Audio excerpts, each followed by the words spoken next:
Hey, how are you? I hope you're enjoying the release phase and that you got to experience holding opposites. That's part of the release phase video or meditation.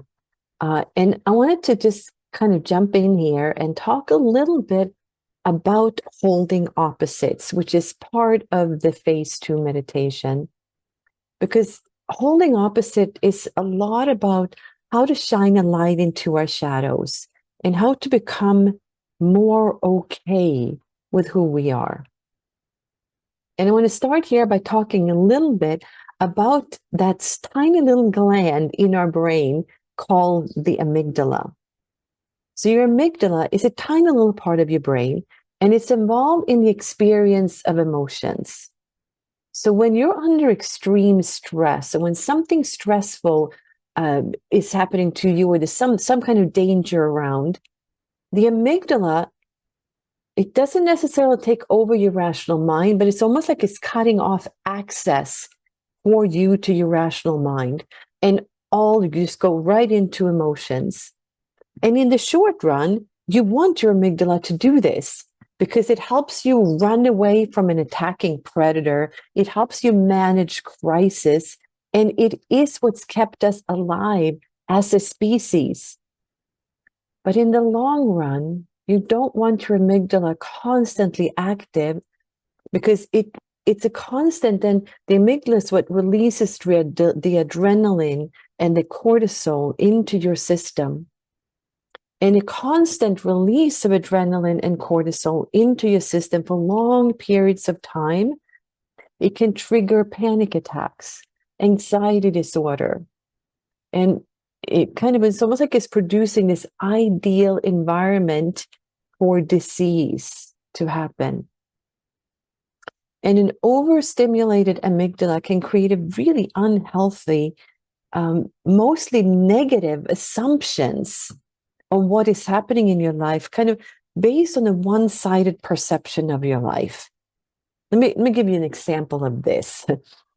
Let's say you have a coworker that you go into work in the morning, and your coworker comments on how nice you look this morning as you enter into the office, which is never done before. So an overstimulated amygdala will help you interpret this comment as negative. Like, you will hear, oh, she must think I dress really bad all the other days. Or she must think I have no sense of style, right? It was a simple comment of how nice you looked, and your amygdala, when it's overstimulated, will read in something negative into that. With a balanced amygdala, you hear, oh, she thinks I'm dressing nice today, and say thank you and move on.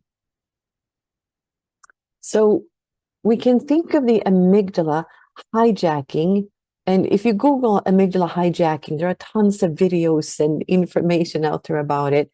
But I think of it as a mental spin cycle for women, right? Imagine your clothes being washed in a washing machine.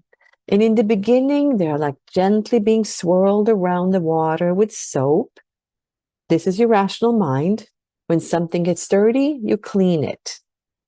And then the spin cycle arrives. And this is the moment when the clothes have to let go of the dirt, not just the surface dirt, but the deeper dirt too. So the mental spin cycle can be healthy to let go of that dirt, unless you resist letting go of your mental dirt. Then it's like the washing machine is stuck in a spin cycle, and your amygdala will bypass your rational mind, disconnect you from your power, and kind of put you into a freak out mode. It's almost like it's just spinning uncontrollably. All right, so what does this got to do with holding opposites?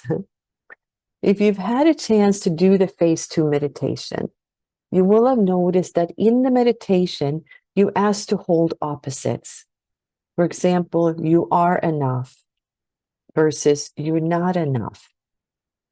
So this is training your mind to hold opposites, which then frees you from over-identifying with one feeling and creating that out-of-control spin cycle.